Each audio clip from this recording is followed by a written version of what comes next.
Salut au nom de Jésus-Christ. Nous bénissons le Seigneur pour sa présence. Mettons-nous au nom de Jésus. Nous allons commencer le moment de service. Nous débutons aujourd'hui, vendredi, et nous allons clôturer les dimanches.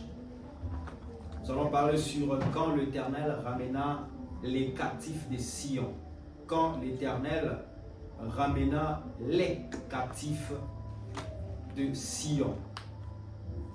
Les captifs de Sion. Pour ceux qui écrivent, nous allons lire deux passages bibliques. Je suis dans Psaume 126, le verset 1 à 6. Pour ceux qui écrivent, Psaume 126, le verset 1 à 6. Et nous allons lire aussi Jean chapitre 8, 32, 36. Je vais encore une fois répéter pour une bonne compréhension pour ceux qui écrivent. Nous allons lire Psaume chapitre 126, le verset 1 à 6. Psaume 126, le verset 1 à 6. Ok, je peux avancer. Et nous allons lire également Jean chapitre 8, le verset 32 à 36. Gloire à Dieu, si tu n'as pas bien saisi le passage, tu me demandes à ton voisin à côté. Voilà. Levons-nous pour lire la parole de Dieu.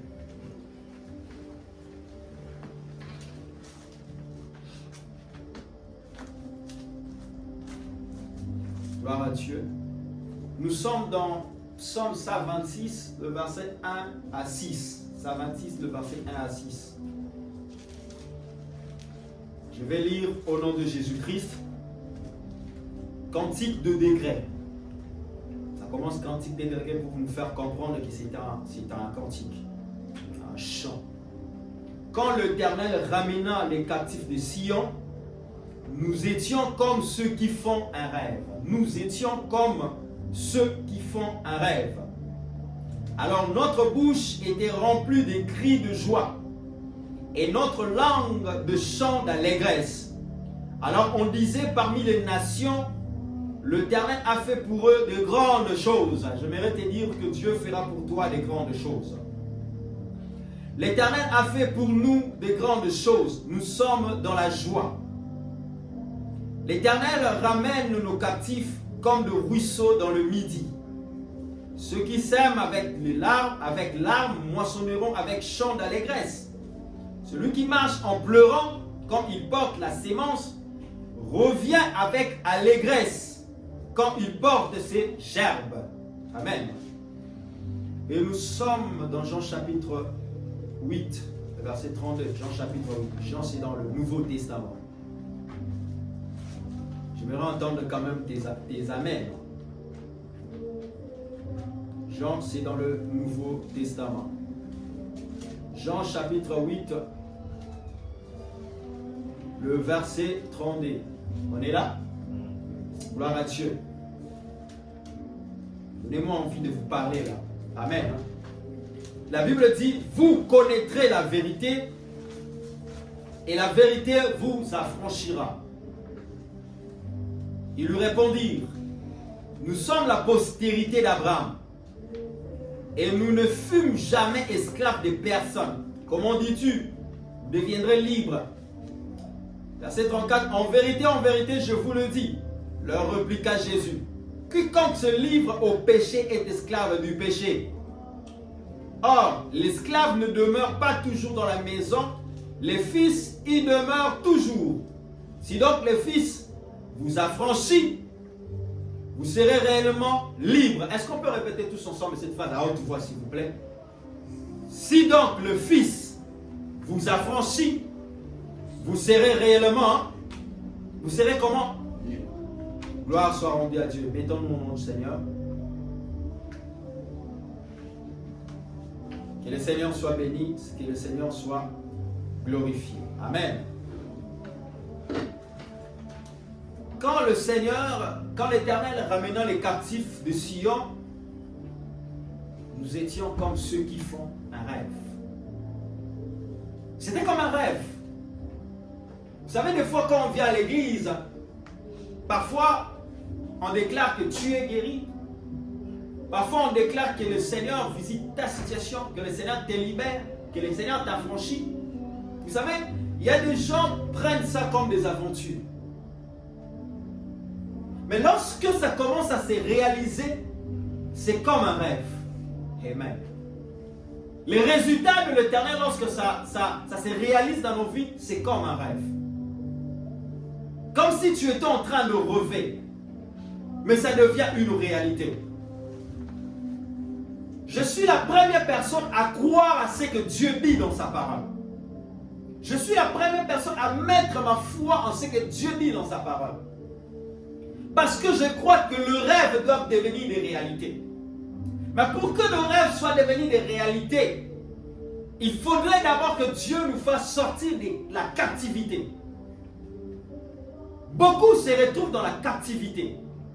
C'est pourquoi il dit, quand l'Éternel ramena les captifs de Sion, Sion, c'est une montagne. La montagne de Sion, ça se trouve en Israël, en Jérusalem. Mais Sion, c'est l'image de la présence de Dieu. C'est-à-dire, quand Dieu ramène le captif pour l'amener à Sion, pour les amener à Sion, c'est-à-dire pour les amener dans sa présence.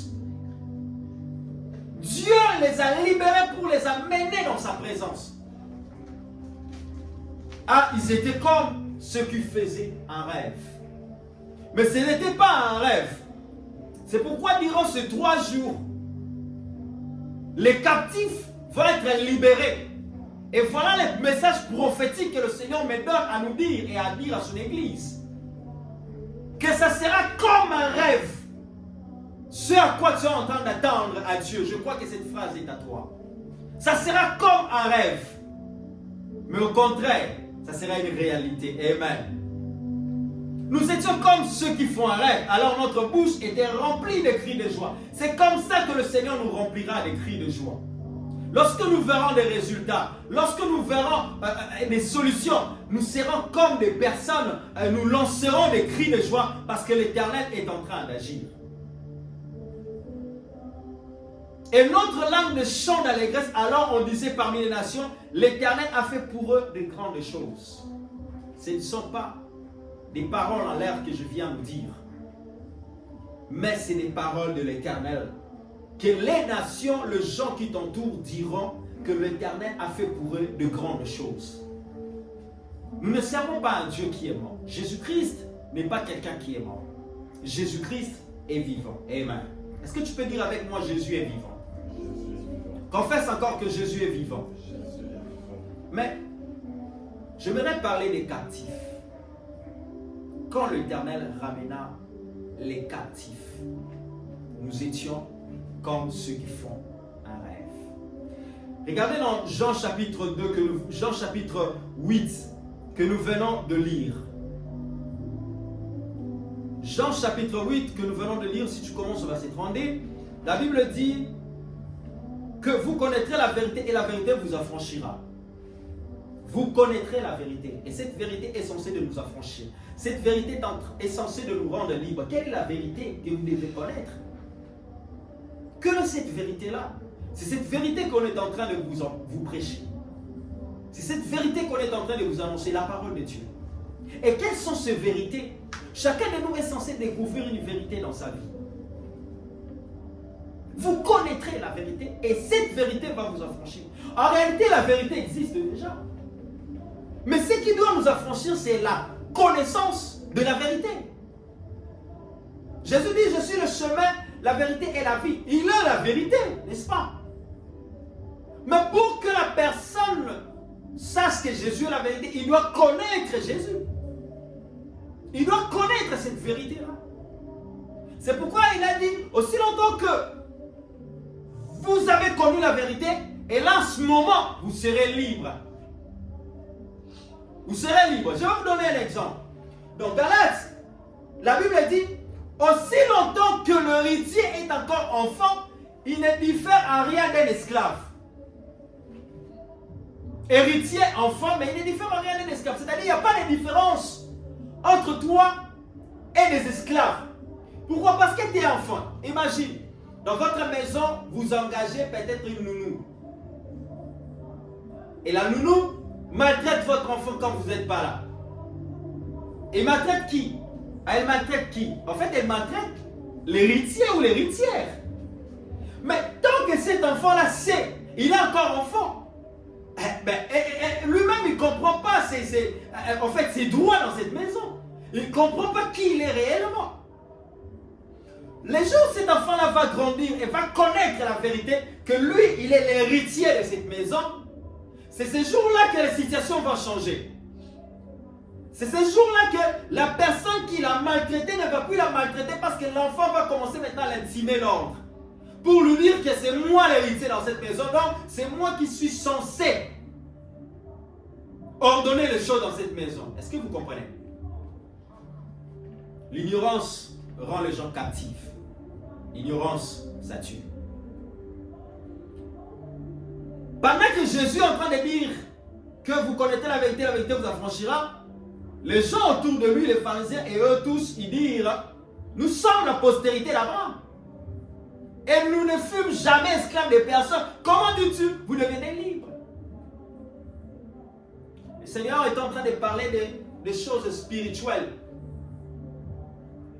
C'est la question, c'est des réponses aussi que certaines personnes peuvent donner. Eh bien moi, je suis bien quoi. Je me réveille, je ne suis pas en prison là. Je dors, je sors, je pars à l'école, je pars au collège, je pars au lycée, je reviens, je pars au travail et tout ça. Ben, attends, je suis libre. Oui, tu te dis, tu es libre. Mais lorsque je vais énumérer, parler des choses ici, tu vas comprendre que tu n'étais peut-être pas libre. Tu vas comprendre combien beaucoup de gens se retrouvent dans la captivité. C'est pourquoi les seigneurs lui disent en vérité, écoutez, lorsque vous lisez dans la Bible, lorsque vous lisez là où le Seigneur dit en vérité, ça revient 2 fois, ça veut dire il insiste sur la chose. C'est de l'insistance. Il voulait dire que sincèrement, je vous dis ce que je suis en train de dire, que c'est vraiment la vérité. Amen. Le Seigneur Jésus voulait insister à ce point pour dire en vérité, je vous le dis. Leur réplique à Jésus, quiconque se livre au péché est esclave du péché. Celui qui se livre au péché devient esclave du péché. Là déjà je commence à entrer. Vous allez comprendre que lorsque tu te livres au péché, tu deviens esclave de ce péché. Tu te livres à la pudicité, tu deviens esclave de la pudicité. Et demain tu t'attires des malédictions. Tu t'attires des mauvais esprits qui amplifient encore la chose. Et tu deviens incapable de sortir de cette chose-là. Et demain, c'est quoi les conséquences? Tu tombes peut-être enceinte, vous recevez des grossesses indésirées. Et pire encore, parce que tu sais que j'ai reçu une grossesse indésirée et je vais m'aller me faire avorter. Vu qu'ici, entre guillemets, on est à l'Europe, tout est permis. C'est-à-dire qu'on peut aller avorter comme on veut. Il y a le droit, chacun est libre d'avorter comme on veut. Or, tu ne sais pas que l'avortement, c'est un meurtre. Même si on essaye de l'embellir, c'est un meurtre. Et demain, tu avortes. Oui, gloire à Dieu. Les gens t'acclament, le médecin te dit courage. Mais ce n'est pas ce que Dieu te dit, parce que c'est Dieu qui avait donné cet enfant, peu importe la manière il est venu. Souvenez-vous dans la Bible d'une personne, d'un enfant qu'on appelait Jephthé. Jephthé était un enfant indésiré, un enfant d'une prostituée. Mais plus tard, Jephthé était devenu juge en Israël. Et c'est lui qui avait ramené également la délivrance à Israël à son époque. Vous voyez, donc ça sert à rien d'aller avorter. Plus tu avortes, plus tu t'enfonces encore. Vous voyez comment ça a commencé? La pudicité, ça t'amène à une grossesse indésirée. La grossesse indésirée, ça te pousse. Vu que la famille va te rejeter, vu que les gens vont dire les choses. Allez, ça t'amène à quoi? À l'avortement. L'avortement, tu deviens un meurtre. Tu n'arrives plus à t'en débarrasser. Et ça attire les esprits impurs.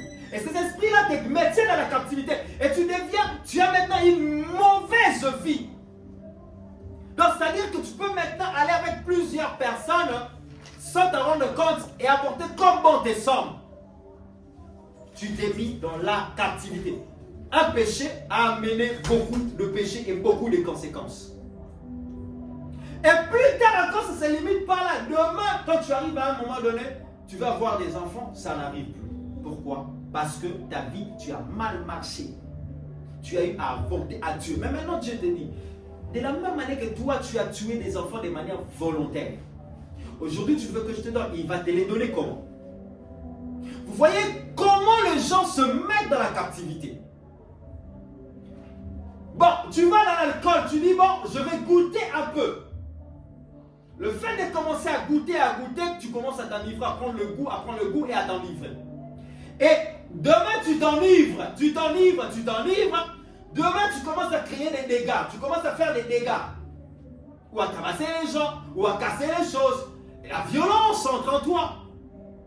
Un esprit démoniaque de la violence vient s'asseoir en toi, vient s'installer en toi. Et devient ton cas se multiplie, ça devient encore plus pire. C'est pourquoi la Bible dit ceci. Lorsque vous avez péché, c'est sur le champ que tu dois te repentir. De peur que si tu négliges la chose et que tu la laisses, demain tu accumules de péché en péché, et ça devient pour toi un fardeau, une prison qui t'environne. C'est pourquoi il faut faire attention avec ça. Beaucoup de gens sont allés dans la captivité par leur propre faute à eux-mêmes. Lorsque Dieu nous parle, il ne nous parle pas pour son bien lui. Lorsque Dieu nous parle, il nous parle pour notre bien nous-mêmes. Amen.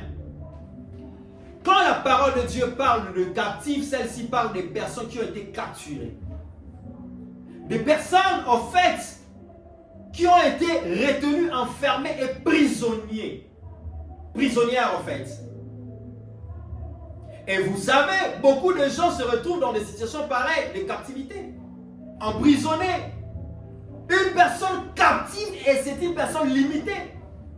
Tu ne peux plus aller loin, tu es limité selon la zone à laquelle on t'a mis, selon la cellule ou à laquelle on t'a placé. Tu es limité. Une personne captive est limitée dans ses mouvements. Amen. Une personne captive ne peut pas évoluer. Une personne captive, tout est conditionné selon l'ordre de la prison où tu es détenu captif. En fait, tu es conditionné selon l'ordre de la prison où tu es détenu captif.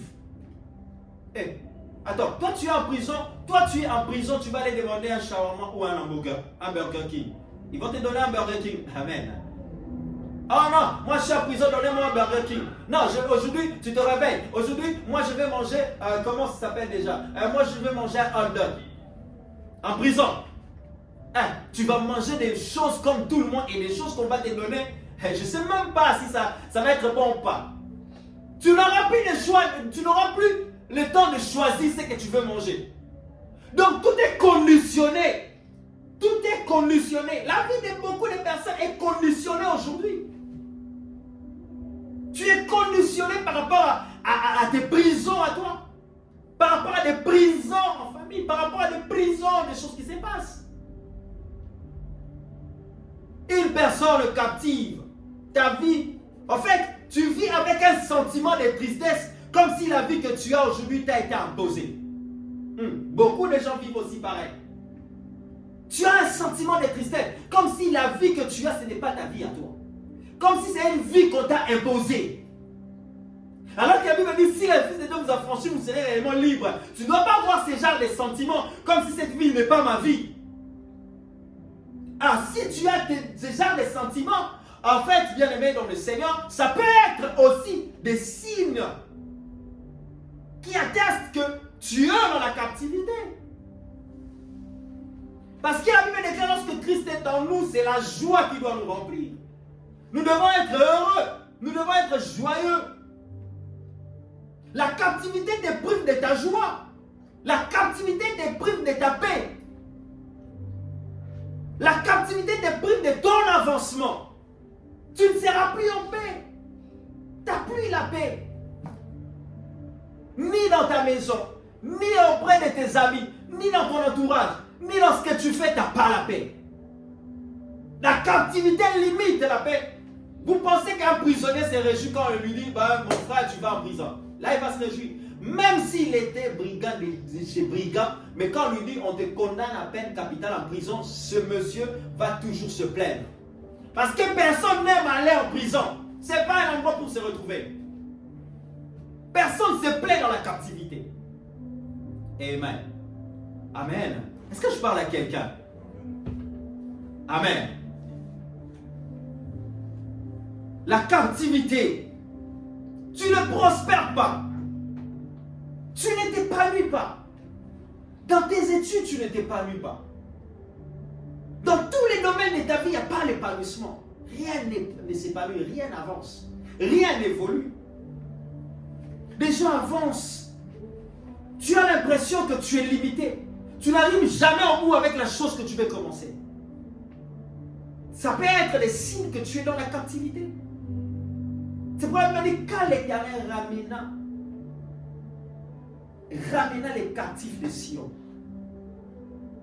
Oui, il les a appelés captifs parce qu'Israël s'est retrouvé dans la captivité.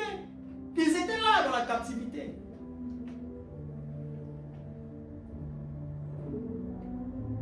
La captivité te ronge, te détruit. Il détruit ta santé, il ronge ta santé. Ceux qui sont en prison ne sont pas en bonne santé. Ça ronge ta santé. Ça te détruit de l'intérieur. Ça ronge ton âme. Ça détruit ta vie petit à petit. Et demain, tu auras beaucoup de maladies. Et demain, c'est la mort. Ça détruit ta santé. Parce que, il y a un passage dans Jean. Jean, la Bible dit, je souhaite que tu prospères à tous égards. Que tu sois en bonne santé comme prospère l'état de ton âme. Si l'âme de la personne n'est pas en bonne santé, ne prospère pas, ton corps physique va être affecté par des maladies. C'est pourquoi on parle des maladies psychosomatiques. Des maladies liées à psyché. Psyché, c'est l'âme. Des maladies liées dans ton âme. Quand tu as des soucis, tu n'arrives pas à manger. Quand tu as des soucis qui montent, ça crée des maladies d'estomac en toi. Et plus tard, ça peut devenir des cancers, ainsi de suite. Pourquoi? Parce que ton âme ne prospère pas. Amen. La captivité, ce n'est pas une bonne chose. Cette prison te maintient dans la médiocrité. Combien de gens sont médiocres aujourd'hui? Même dans ce qu'ils font, quand on regarde, on sent la médiocrité. La médiocrité dans tes études, la médiocrité dans tes projets, la médiocrité dans tes affaires, la médiocrité dans tout ce que tu es en train d'entreprendre. Tu es tellement médiocre. Ça peut être les signes de la captivité. Ça te maintient dans la bassesse. La bassesse. Quand on regarde ta vie, on a l'impression que ça ne correspond pas avec toi. C'est la bassesse. On a l'impression que cette vie, ça ne correspond pas avec toi. Tu te dis intelligente, mais la manière dont tu te comportes, c'est tellement de la bassesse. À un moment donné, toi-même, tu te poses des questions. Ça peut être les signes de la captivité. La captivité nous maintient. La captivité nous maintient dans la bassesse. La captivité nous maintient dans la médiocrité. La captivité nous maintient encore une fois dans la bassesse. Amen. Des personnes captives vivent des vies d'humiliation. Une vie de honte. Tu es tout le temps humilié. Je ne parle pas du moment où le Seigneur te fait passer par des épreuves. Non. Là, je suis en train de parler de captivité. Des gens captifs. Israël était humilié en Égypte. Israël qui a un grand Dieu. Mais Israël se retrouve devant un peuple qui l'humilie. Qui lui donne, même si tu lui donnais des concombres. Mais ce n'était pas sa place. La captivité te placera dans un endroit, dans une place qui n'est pas ta place. Amen. Celui qui est captif se retrouvera dans les endroits où ce n'est pas ta place. À cause de la captivité, beaucoup se sont retrouvés dans des mariages qui n'étaient pas leur mariage, leur place. À cause de la captivité, beaucoup se sont retrouvés dans le travail qu'il ne devait même pas faire dans sa vie. Mais il le fait parce qu'il est quelqu'un de captif. Spirituellement, tu es captivé. Spirituellement, nous nous retrouvons dans des prisons. C'est pourquoi Jésus a dit, si le Fils vous affranchit, vous serez réellement libre. Vous serez libre. Vous serez libre. Les gens voulaient douter des saints. Mais non, attends. Jésus a dit, celui qui commet le péché est esclave du péché. Amen. Alléluia. Amen. Amen. Amen. La vie d'humiliation, tu dois refuser ça. La vie de la honte, tu dois refuser ça. La Bible dit, il a pris nos douleurs, il a pris la honte, il a pris tout, afin de nous communiquer sa gloire. Il y a des choses que tu dois te lever et refuser ça. Il y a des choses que tu dois te lever et tu dois te dire, j'en ai marre de ces choses. Amen. Amen. Il y a des endroits à laquelle tu dois sortir pour dire que j'en ai marre de ces choses. Il y a des vies à laquelle tu dois refuser, c'est pas ma vie ça. Il y a des travaux à laquelle tu dis, non, je ne peux pas. Combien ont trahi la race juste pour signer des pactes? Combien sont devenus des homosexuels rien que parce que on lui avait promis des camions, des bagnoles, tout ça, et un poste dans le travail. Ils ont trahi là-dessus. Tu deviens esclave de ce péché. Tu es dans la captivité, tu as besoin de Jésus pour te libérer. Je croyais que tu allais dire un amen. Amen. Vous connaîtrez la vérité et la vérité vous affranchira. La vérité vous rendra réellement libre. En vérité, je vous le dis, celui qui répliqua Jésus, quiconque se livre au péché est esclave du péché. Le péché, c'est la transgression de la loi. Le péché, c'est tout ce que Dieu nous interdit de faire et toi tu le fais. C'est ça le péché. Il n'y a même pas à discuter. En fait, il y a des choses quand nous lisons tous la parole de Dieu, nous lisons tous la Bible. Il y a des choses que j'aime pas discuter avec certaines personnes. Pourquoi? Parce que je me dis, si la Bible est noire sur blanc, c'est écrit que tu ne tueras pas. Comment tu peux venir encore me demander la question alors que tu l'as lu? Tu me demandes encore la question. Tu veux quelle révélation? Que je te sorte quelle révélation là-dedans? Que tu ne tueras pas. Ce n'est pas mes paroles, c'est la parole de Dieu. Et toi et moi, on n'est pas censé tuer quelqu'un. Mais tu viens quand même me supplier, non, parce que tu vois, c'est grossesse, je dois carrément enlever cet enfant. Je dois tuer. Dis bien, je dois tuer cet enfant. Ne viens pas me dire, je dois enlever. Dis, je vais tuer cet enfant. Tu es meurtrier.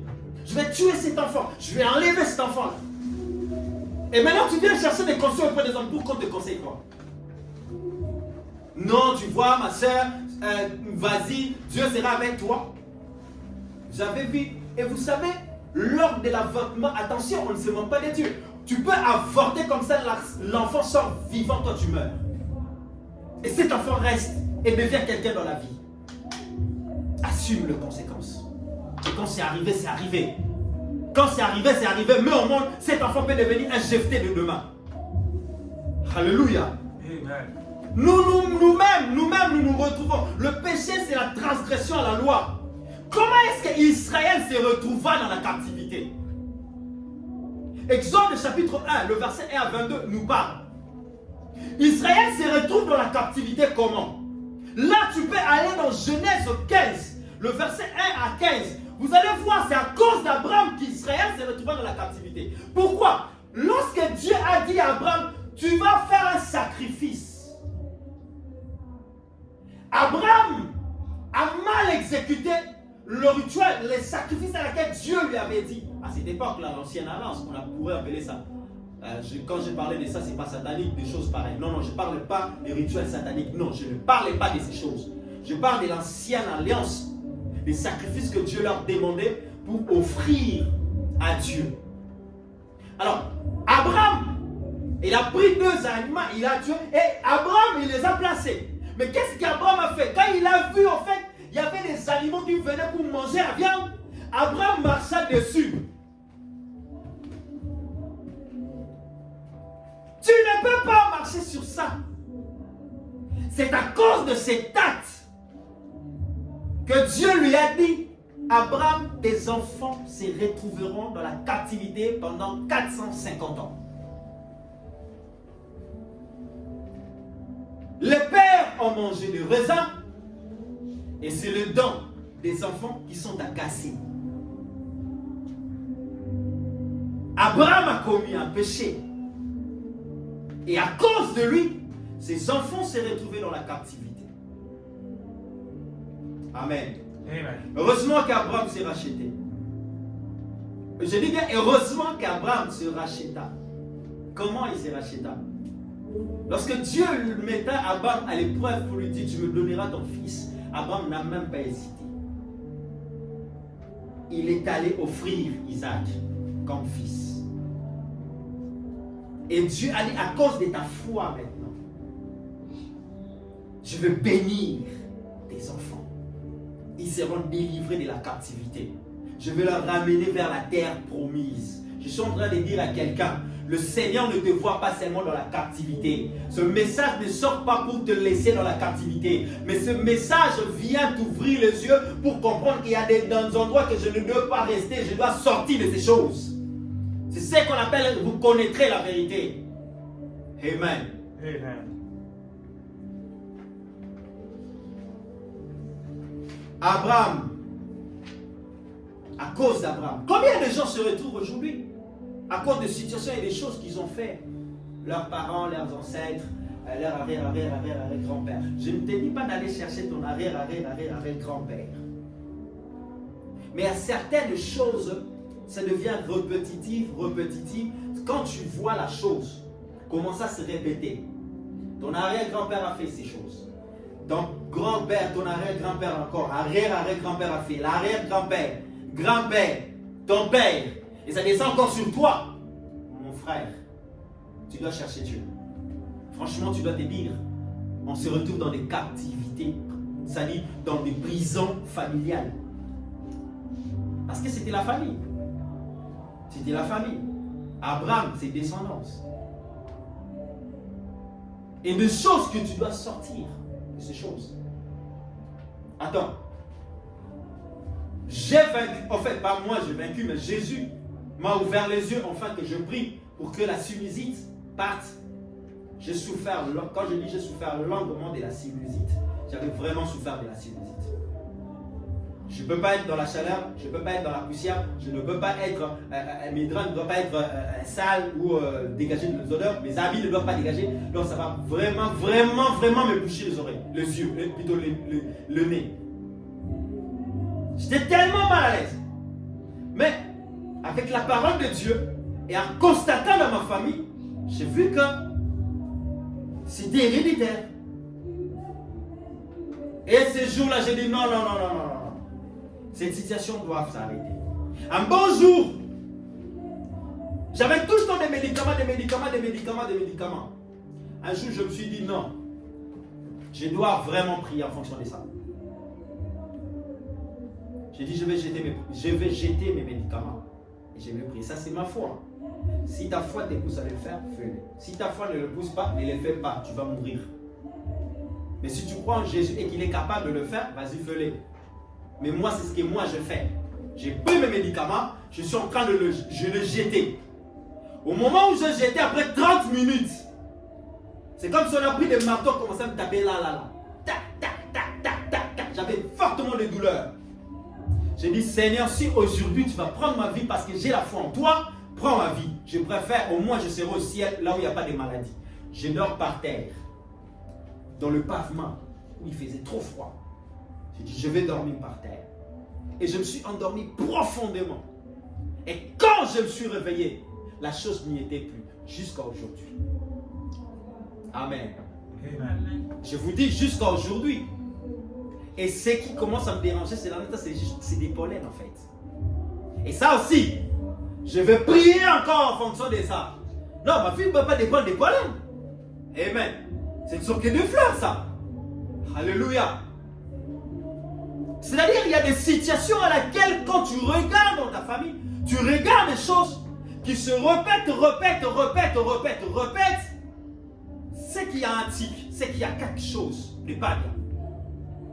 Et je suis en train de prier que toi tu sois la dernière génération à laquelle la chose est en train de se répéter au nom de Jésus.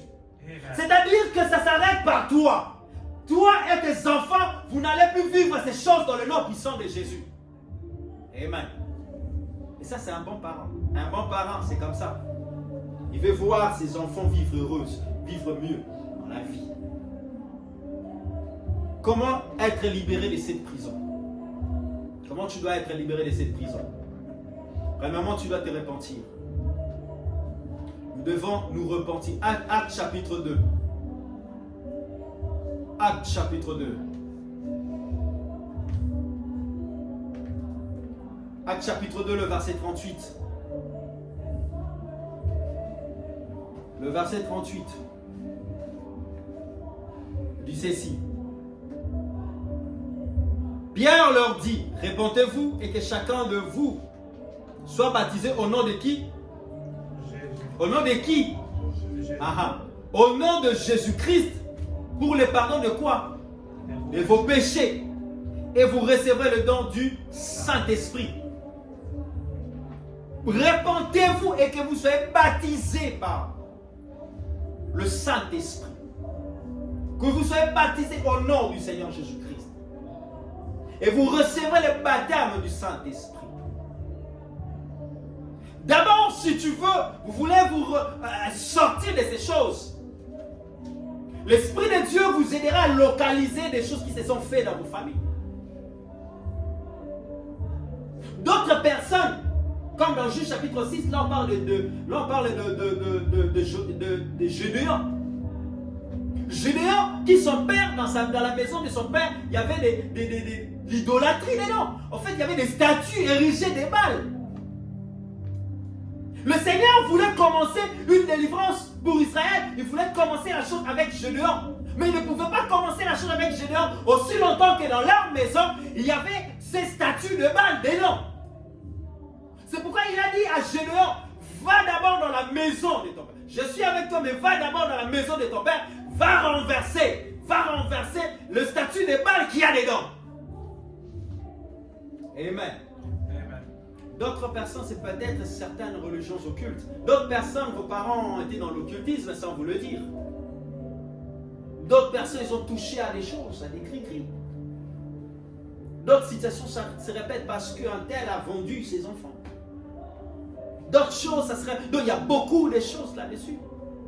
Et que le Saint-Esprit commence à vous aider, à vous orienter, à vous localiser sur ça. À repérer, à détecter ces choses.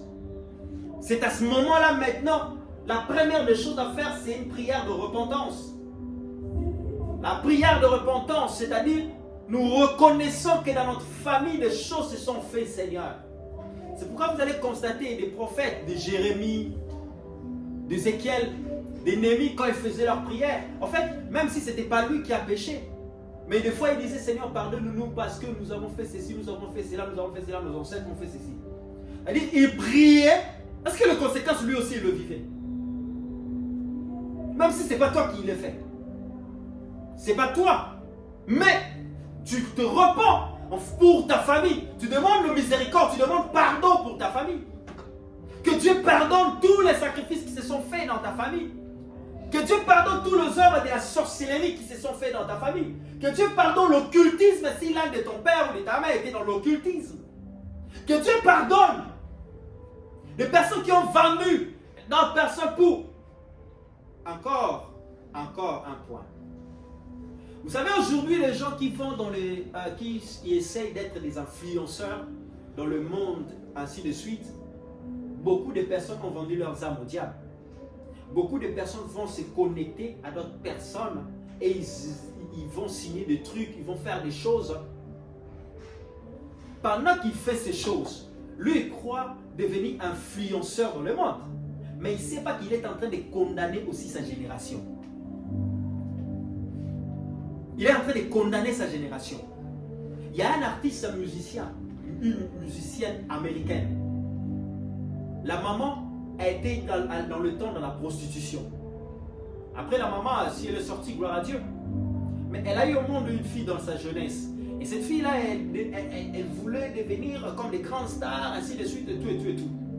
Un bon jour, elle voit sa fille avec un tatouage de Baphomet dans son bras. Un gros tatouage de Baphomet. Baphomet, c'est la tête. Vous voyez la tête cornue de taureau. La tête cornue avec des cornes. La tête avec des cornes. Le taureau avec des cornes. Ça représente en fait l'image de Satan. Baphomet, Lucifer. Et sa fille a mis ça là. Quand la maman vient commencer à pleurer, non, pourquoi ma fille t'a fait? Mais tu pleures. Oui. Tu pleures aujourd'hui pour cette fille. Mais tu oublies ce que toi tu avais fait pour qu'elle arrive là. Vous voyez comment nous arrivons à condamner nos générations? C'est le péché. Aller en occultisme, c'est le péché. Toucher à la sorcellerie, c'est le péché. Tout ça, c'est des péchés, c'est des choses que Dieu a interdites. Dans Deutéronome, dans le Lévitique, des choses que Dieu a interdites. Tu ne feras pas passer tes enfants sous le feu, ainsi de suite. Ou sous les pieds, faisant des rituels, des trucs, tout ça. Non! C'est des abominations aux yeux de l'Éternel. C'est Dieu qui bénit. Alléluia. C'est pas en faisant passer tes enfants dans tes pieds, en jetant des salives sur tes enfants que tu crois que tu le bénis. Tu ne le bénis pas. Des pratiques sorcellériques que d'autres sont en train de reproduire sans même le savoir. Amen. Faisons trop attention à des choses que nous faisons aujourd'hui, car nous pouvons condamner notre génération demain. Des choses que nous pratiquons aujourd'hui, ça peut condamner ta génération, ta descendance demain. Toi tu pars, mais tu laisses ta descendance avec la désolation, avec des problèmes. C'est pourquoi tu dois être consciente. La première des choses, répentons-nous. Que tu pleures, tu demandes pardon. Israël s'est repenti. Il pleura pour son pays. Si le peuple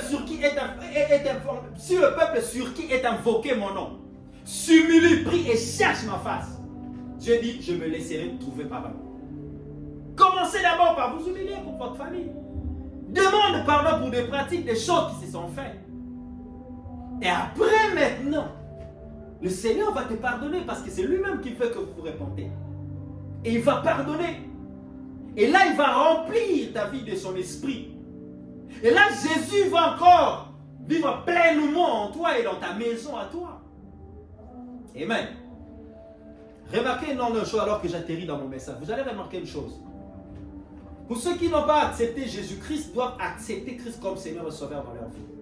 C'est le point de départ pour arrêter la malédiction. C'est le point, je dis bien, c'est le point de départ pour arrêter la malédiction. Jésus est venu pour arrêter la malédiction. Jésus est venu pour arrêter le cycle de la malédiction, le cycle des captivités dans vos familles, dans vos vies. Amen.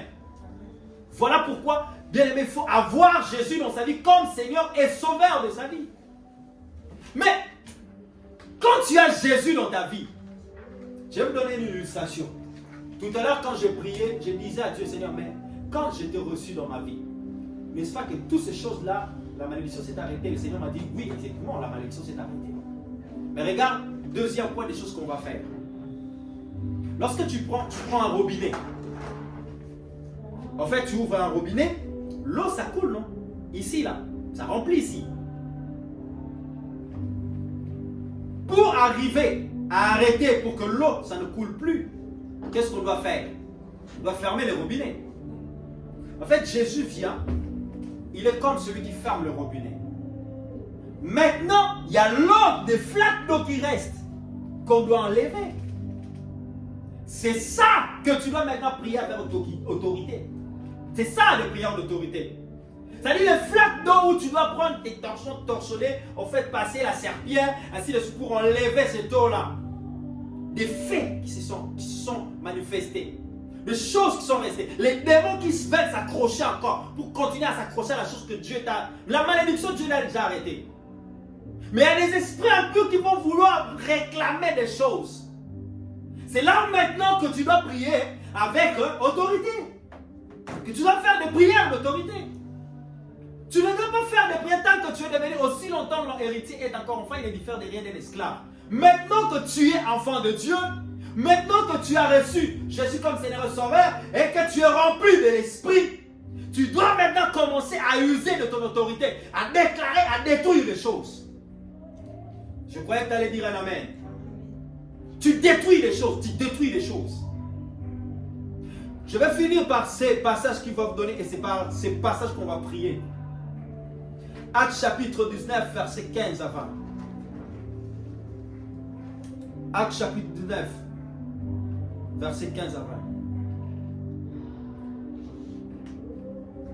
Écoutez, Actes chapitre 19, verset 15 à 20.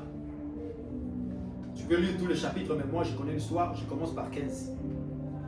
La Bible dit, l'esprit malin. Je vais commencer au verset 14. Plutôt verset 13.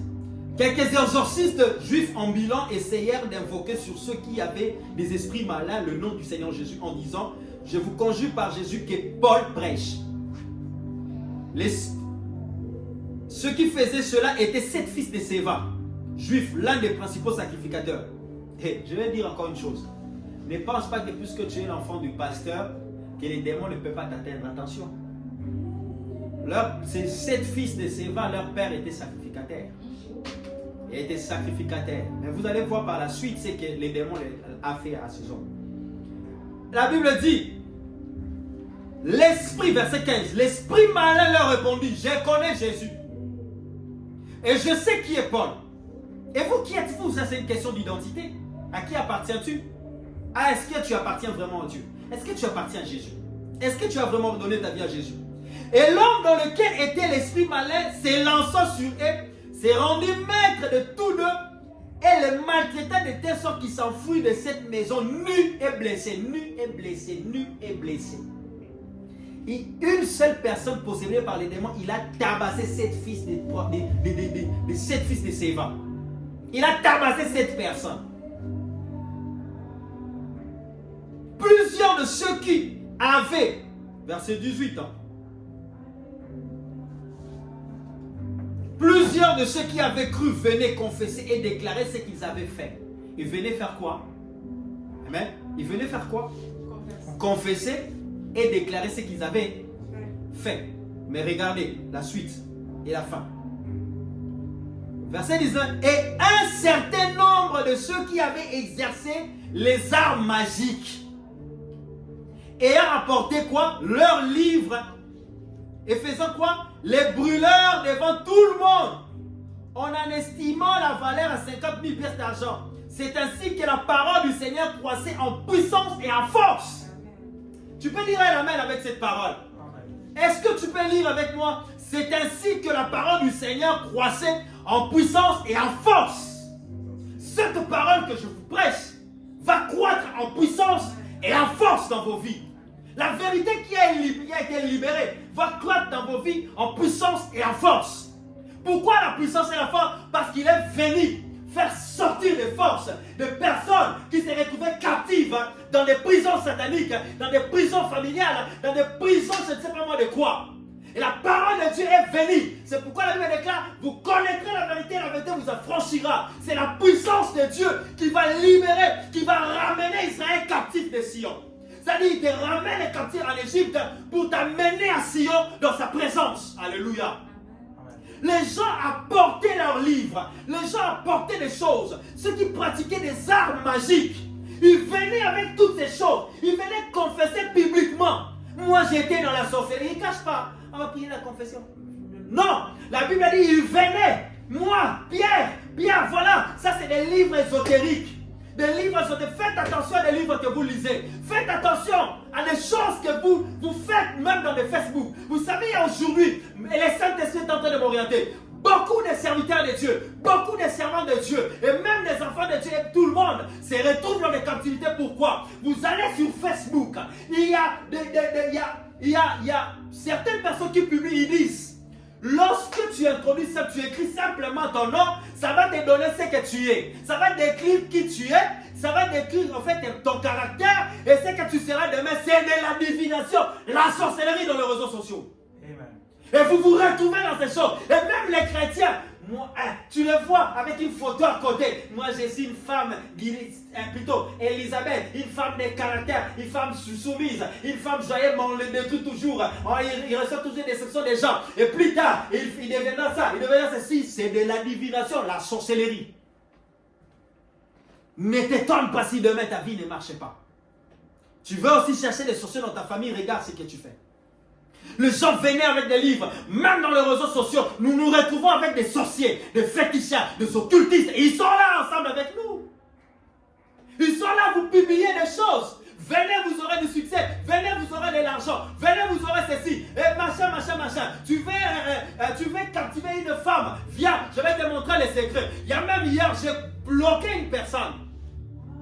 J'ai bloqué cette personne. Pourquoi? Parce que si je le laisse, tout ce qu'il lui publie, même les gens qui sont amis avec moi vont le voir. Je l'ai bloqué pour qu'il ne continue pas à le faire.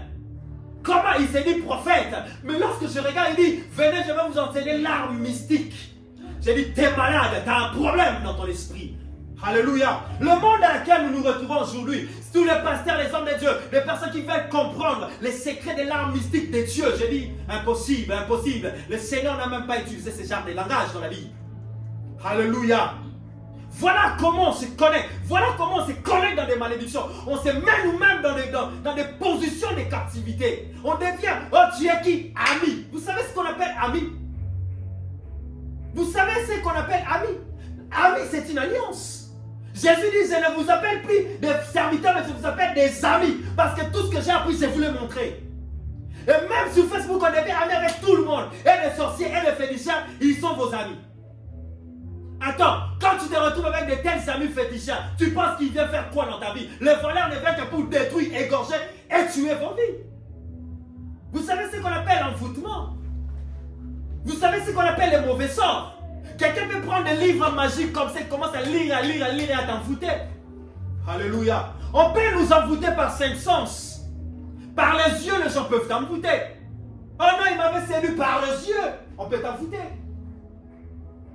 Par le coude, on peut t'envoûter. Rien que le son d'une musique mélancolique occulte peut t'envoûter. Par l'odorat, rien que le son, rien que l'odeur du parfum peut envoûter les gens. Par la touche, on peut vous imposer, on vous envoûte. C'est pourquoi ne donnez pas non plus aussi vos têtes à n'importe qui. Alléluia. Ne vous donnez pas vos têtes à n'importe qui. Si tu n'es pas sûr de ton pasteur, si tu es dans une église et que tu es sûr de ton pasteur, il te pose la main. Mais on t'invite dans une église, je ne sais pas où, tu vas là-bas, et pasteur, il te pose la main. Tant que tu ne connais pas la personne, mon frère, fais attention. La Bible dit d'ailleurs, ne soyez pas, même nous les pasteurs, la Bible dit, ne nous précipitons pas à imposer rapidement les mains aux autres. C'est pourquoi rarement j'impose les mains. J'impose quand le Saint-Esprit me dit d'imposer. Alléluia. La captivité. Combien se retrouvent dans des captivités? Excusez-moi, je devais parler de ça. Je devais parler de ça. Parce que tu ne peux pas prier si tu ne connais pas la vérité. Tu ne peux pas bien prier si on ne t'a pas révélé les choses. Comment tu vas prier? C'est pourquoi beaucoup viennent seulement prier. Seigneur, vois ma vie, vois ma vie. Oui, vois ma vie, vois ma vie. Il voit déjà ta vie. Même quand les sorciers vont tuer les gens, le Seigneur le voit. Même quand les féticheurs font des trucs derrière, Dieu le voit tous. Mais tu dois prier avec des révélations. Tu dois prier en fonction de la vérité de la parole de Dieu. Qu'est-ce que la parole de Dieu te dit? Et toi, tu dois prier en fonction de ça. Amen. Amen. Amen. Sortez de ces choses. Refusez ces prisons. Refusez ces choses. On peut t'envoûter par les yeux. Même à la télé, on peut t'envoûter. Dans les réseaux sociaux, on peut vous envoûter. D'ailleurs, dans l'occultisme, on appelle ça hypnotiser quelqu'un.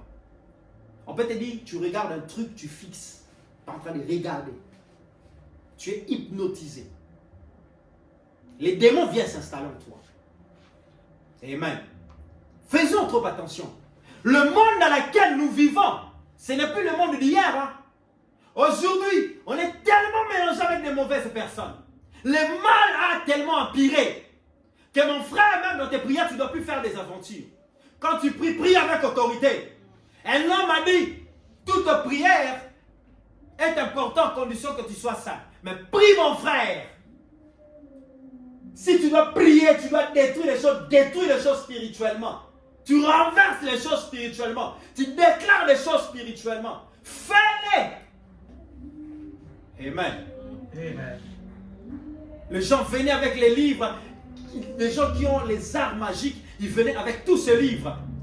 Pourquoi ils venaient avec ça? Parce qu'ils voulaient que les âmes de Dieu, Pierre, les apôtres, les disciples de Jésus, doivent brûler ces choses. Tu ne peux pas garder ces choses dans ta maison.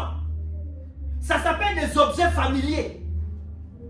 Des points de contact diaboliques. À laquelle le malin sait que mon objet est dans cette maison, je vais le réclamer. Faites sortir des livres qui se retrouvent dans vos maisons occultes. Des livres ésotériques. Brûlez tout. D'ailleurs, tu ne le lis même pas. Allez, brûle. Oh, c'est des livres. Il y a même des gens, tu vois, dans la maison, son père, son arrière-grand-père a utilisé, il a laissé toute une bibliothèque des livres là, ésotériques qui est resté là. Ça, c'est les livres de notre grand-père, mais tu ne lis jamais. Brûle ça. Amen. Amen. Brûlez ces choses. Remplacez ça par la Bible. Remplacez ça par des Bibles et des hommes de Dieu qui ont écrit des témoignages. Remplacez ça. Des pratiques qui se sont faites. Ces gens, ils ont dit non, non, non, non, non. Et des personnes qui ramenaient ça, c'était des grands magiciens. Ce n'étaient pas des petits magiciens, mais qui ramenaient tous ces livres, tous ces objets, toutes ces choses. Toutes choses que tu trouves anormales dans votre maison. Moi, je suis comme ça. Je suis tellement sensible à des choses. Je connais pas mal de choses dans le monde spirituel que je suis tellement sensible même à des symboles. Je peux venir chez vous, dès que je vois un symbole qui n'est pas bien, je te dis, ah, enlève ça. Si tu ne l'enlèves pas, l'essentiel, moi j'ai fait ma part, je te le dis. Tu veux la révélation, je te le dirai, la révélation de la chose. Tu veux garder, tu laisses. Les conséquences, c'est vous qui les subissez, pas nous. Amen. Chacun subit ses conséquences à lui. Chacun de nous subit ses conséquences à lui. C'est pourquoi ôtez ces choses de vos maisons. Gédéon, enlève ces prophètes de Baal, va enlever ces statues de Baal dans vos maisons. C'est la prière que nous allons faire. On va clôturer avec ça. Parce qu'on continue les vendredis. Amen. Amen. Est-ce que tu peux acclamer le Seigneur? Non, je voudrais entendre quelqu'un acclamer le Seigneur. Lèvons-nous, on va prier. Lèvons-nous, on va prier. J'ai la sainte colère des choses qui doit partir. Il y a avec moi la sainte colère. On va faire juste une seule requête. Et dans cette requête, les 20 heures pile, je suis dans l'heure. Et dans cette requête, prie de tout ton cœur. Prie de tout ton cœur. Vous savez, quand la grâce présidentielle arrive, on cite le nom de quelqu'un, on dit, toi, comment t'appelles? Céline. On dit, comment? Cédrine. On dit, Cédrine, le président t'a fait grâce. Tu vas sortir de la prison. Hein? Je ne pense pas que Cédrine, tu vas dire, non, moi je me plais ici en prison, je vais partir, on dit toi, mais pas l'autre. Mais non, je vais partir ici, il ne sort pas, je reste. Ma soeur, tu vas prendre tout tes barres. Tu ne vas même pas prendre quelque chose là, parce qu'il n'y a rien à prendre dedans. C'est la prison. Amen. Amen. Tu vas sortir vite fait. Donc, c'est-à-dire que quand tu vas prier, prie de tout ton cœur. Prie de tout ton cœur parce que ta vie en dépend. Vous savez, quand le diable te prend dans son circuit, il t'achève. Alors, nous aussi, on ne blague pas avec le diable. Nous sommes dans un temps où je suis dans l'image du prophète Élie. Si l'Éternel est Baal, et si l'Éternel est Dieu, et que Baal aussi est Dieu, alors la montagne de l'Éternel. Nous allons voir qui est Dieu. Et même le papa, malgré le papa de Gédéon, il a compris. Tellement que Gédéon est allé renverser. À un moment donné, il y a des gens qui ne prennent pas conscience. Il faut leur aider à prendre conscience. Alléluia. Il y a des enfants, des fois à la maison, ils ne prennent pas conscience. Aidez-les à prendre conscience. Ton mari ou ta femme ne prend pas conscience. Aide ton mari et ta femme à prendre conscience. Amen. Gédéon a aidé son père à prendre conscience que ces statues de Baal, ce n'est pas quelque chose. Nous, on est des enfants d'Israël. On est un peuple choisi par Dieu. On ne doit pas laisser des choses pareilles chez nous. L'enfant est allé détruire ça la nuit. Et quand le matin, les gens sont venus pour réclamer, mais qui a fait ça, qui a fait ça? Le père s'est racheté. Il a dit, ben oui, c'est mon fils. Et si Baal est Dieu, qui vient défendre lui-même sa cause. Amen. Amen. Qui vient défendre personne. Et puis il a dit, celui qui osera, il sera par terre. Et Dieu était d'accord avec ça. À un moment donné, il faut te lever comme Gédéon. Lève-toi dans ta famille. Quand tu vois que les gens dorment, les gens ne sont pas conscients, toi, lève-toi dans ta famille. C'est à partir de toi que Dieu peut commencer à changer les choses. Gédéon, c'était un garçon. Mais à partir de Gédéon, qu'à ce jour-là, Israël a été délivré des Madianites. Amen.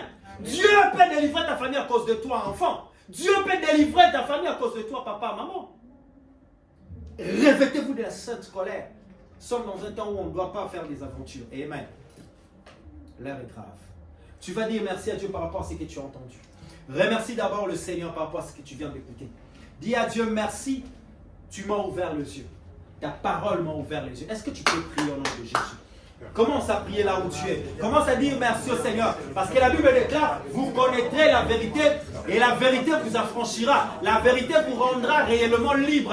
Ainsi, dis merci au Seigneur. Parce que Dieu t'a révélé des choses que peut-être beaucoup ne savent pas, beaucoup ne les connaissent pas. Tu vas dire merci au Seigneur. Père, nous te disons merci. Nous te rendons grâce, éternel Dieu des armées. Parce que toi, tu t'es révélé à nous à travers ta parole. Tu nous as révélé des choses qu'on ne connaissait pas, Seigneur. Merci, tendre Père. Merci, Dieu Tout-Puissant. Dieu de bonté et de miséricorde. Je viens te rendre des actions de grâce. Je viens te remercier, Seigneur. Alléluia. Parce que nous étions ignorants. Mais ta parole nous a révélé des choses. Ta parole nous a révélé c'est quoi la captivité. Ta parole nous a révélé, Seigneur Dieu Tout-Puissant, Papa. Comment sortir de la captivité, Père éternel. Ainsi, nous venons te dire merci. Nous venons te rendre grâce, tendre Père. Nous venons te bénir. Toi qui es bon, fidèle et merveilleux, Seigneur. Nous te disons merci pour ces vérités. Merci, Seigneur, parce que tu m'avais choisi là, afin de représenter ma famille, de représenter mon foyer, de représenter, Seigneur, mes enfants, de représenter, Père Tout-Puissant, mon couple, de représenter, Seigneur. C'est pourquoi je te bénis, je te rends grâce pour de vérités que tu nous révèles, qui viennent nous affranchir, pour des vérités que tu nous révèles, qui viennent nous rendre